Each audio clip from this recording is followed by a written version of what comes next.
Have you ever felt like your Disney vacation hasn't quite just lived up to the hype? Don't worry, we've all been there. Today, we're gonna break down why your Disney vacation, well, might suck. And more importantly, how easy it is to actually fix it. Let's turn those frowns upside down and dive right into the Disney magic. A Disney vacation should literally be a dream come true, but sometimes things don't go as planned. And look, of all people, I get it. Here are the top reasons as to why your Disney vacation might not be so magical and simple ways to fix it. Reason number one is simple, and it's crazy how we miss this, and it's easy as just planning what you want to do.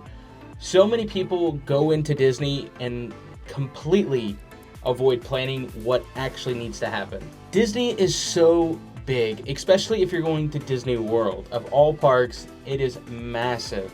Sitting on nearly 43 square miles of total land, Disney World is one of the biggest theme parks in the world. And to literally go at it willy-nilly, or William-nillium, is crazy. It needs planning for things to go smoothly. Without planning, you're going to have several missed experiences, and I will tell you from experience, a lot of frustration. A lot. The fix. Use a Disney travel agent. They are literally Disney experts, and they keep up with what's going on in the parks and news all the time. So if you're looking for great deals and things to do in the parks, they're the person you typically need to lean on. Crazy thing is they don't cost a single thing, so why don't people use them? Well, in my opinion, Disney travel agents aren't well known even still today, or even that they're not advertised all that often, so people think it costs money to use them. Disney travel agents cost $0, and it's crazy to think they'll plan everything for you. They help with reservations, bookings, lightning lanes, literally all things Disney, down to the hour and minute. If you really wanted to, they would help plan every second of your day. And again, it's totally free, so why not use them? Reason number two is extremely long wait times. No one wants to stand in line, no matter how good the queue could actually be.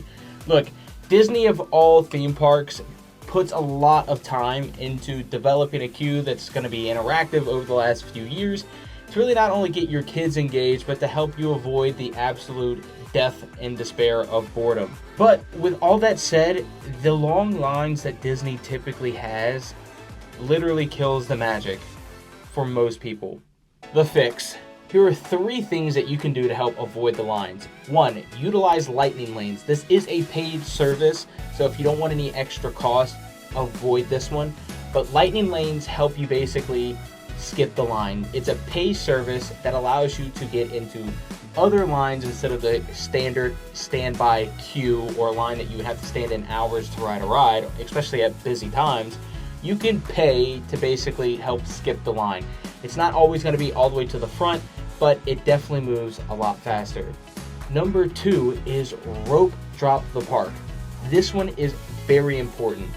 If you're staying on Disney property, or even if you're not, you get to the park as early as possible, meaning get there as the gates open.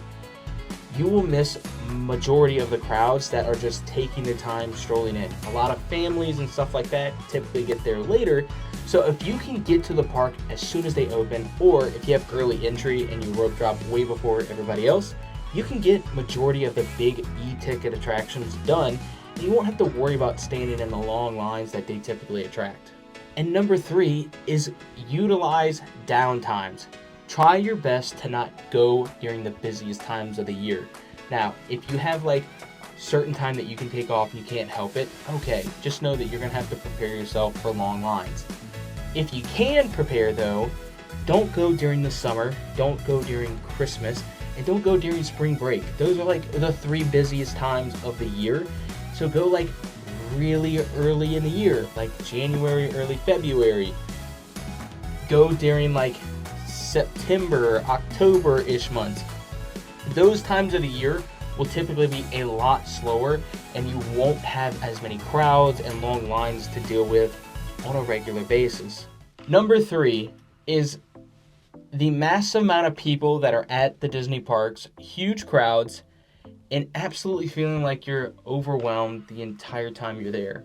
It literally feels like there's people everywhere, there's so much to do, and the only thing that you could possibly think of or in the moment that will happen is a panic attack. The fix: when you're feeling overwhelmed, do your best to take breaks. I know this might sound crazy, but take breaks, find quiet spots. They do exist in Disney parks. Like, you can find spots where people are typically just not like conjugating, and you can have a nice 10 to 15 minute window of time.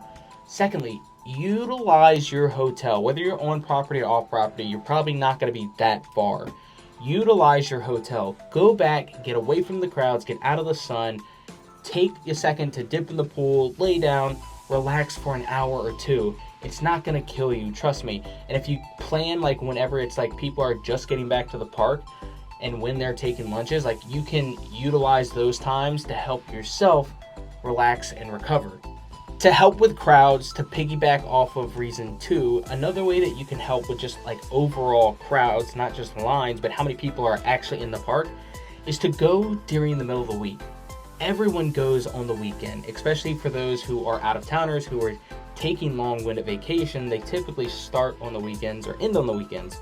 So utilize your time during the week to help decrease the chance of how many people are actually there, and then your capability to just enjoy the parks as they are.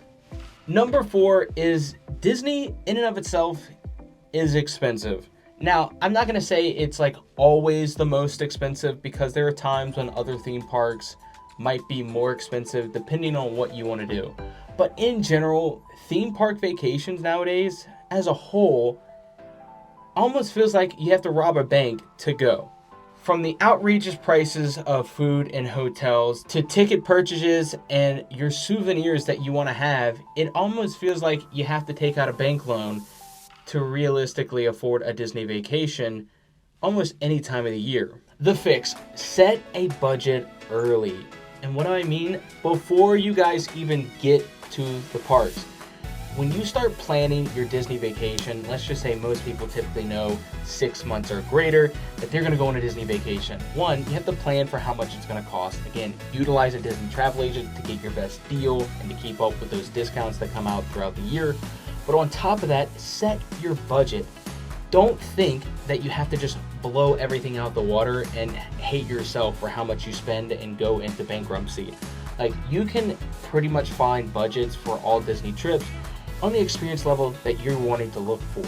So set your budget and make sure you stick to it. Another way to help with sticking to your budget is, one, don't use Link Pay. Link Pay, trust me, will be the death of you because you don't realize how much you're spending. Link Pay is like your Magic Band system. You can put your you can put your card on that Magic Band and just pay for everything that way. Trust me, it builds up and you don't realize it because it doesn't hit your bank until after the trip occurs. So once you leave and check out for your final day, then all of your things hit you all at once.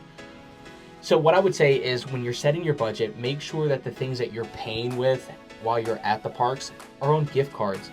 Don't utilize your phone for Apple Pay or your debit card or your credit card or the Magic Band Pay.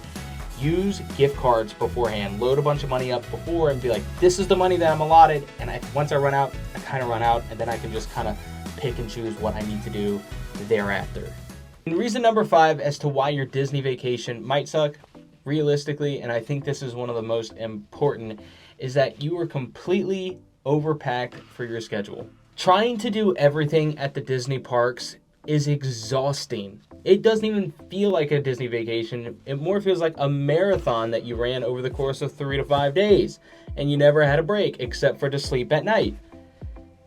The thing is, the Disney parks aren't built, especially Disney World of all parks, is not built to do in one go, in one shot. Unless you're an expert and you've been there a lot, the Disney parks aren't built to be done in one trip, which is crazy. The parks themselves were built by a genius. They knew at the end of the day they needed reoccurring guests to keep coming back for more and more. The parks are literally designed for you to go multiple times before you experience everything. Trust me, I've been in both down times and really busy times, and even in the slowest times of the year, it's a challenge for those that may not know what's going on. The fix: prioritize the things that you have that are must-dos for you, and then be flexible about everything else. Like, literally throw everything else to the wind. Now, I'm not saying like avoid your plan and schedule. Like, try to do your best to keep to your schedule. That's going to keep you sane. But just know things are going to come up during your trip. And if you don't necessarily have the time to hit certain things because maybe certain lines are longer than others, or things just went chaotic and your family's going crazy, like, allow yourself to be flexible in the moment, and that, hey, if I miss certain things, it's okay. I need to take a second to breathe and really allow myself to get immersed into the story that Disney is trying to tell from the second I step foot not only into the parks, but on property. When I step foot in queues and on the ride, allow myself to enjoy the little moments that I have with the loved ones that I'm there with. Because when I miss that and I'm only worried on how much I can get done, it really turns into a chore instead of a vacation. But with a little bit of planning and these simple tips that I showed you, your disaster of a vacation can turn into a magical experience that gives you memories that will live on for a lifetime. If you enjoyed this video and actually learned something that's beneficial, please let me know what it is in the comments. Also, if you really got something from this video, please subscribe for more. A new video will be dropping every single week, typically Saturday or Sunday. But for now, go out, be you, be great, and I will catch you guys in the next one. Peace.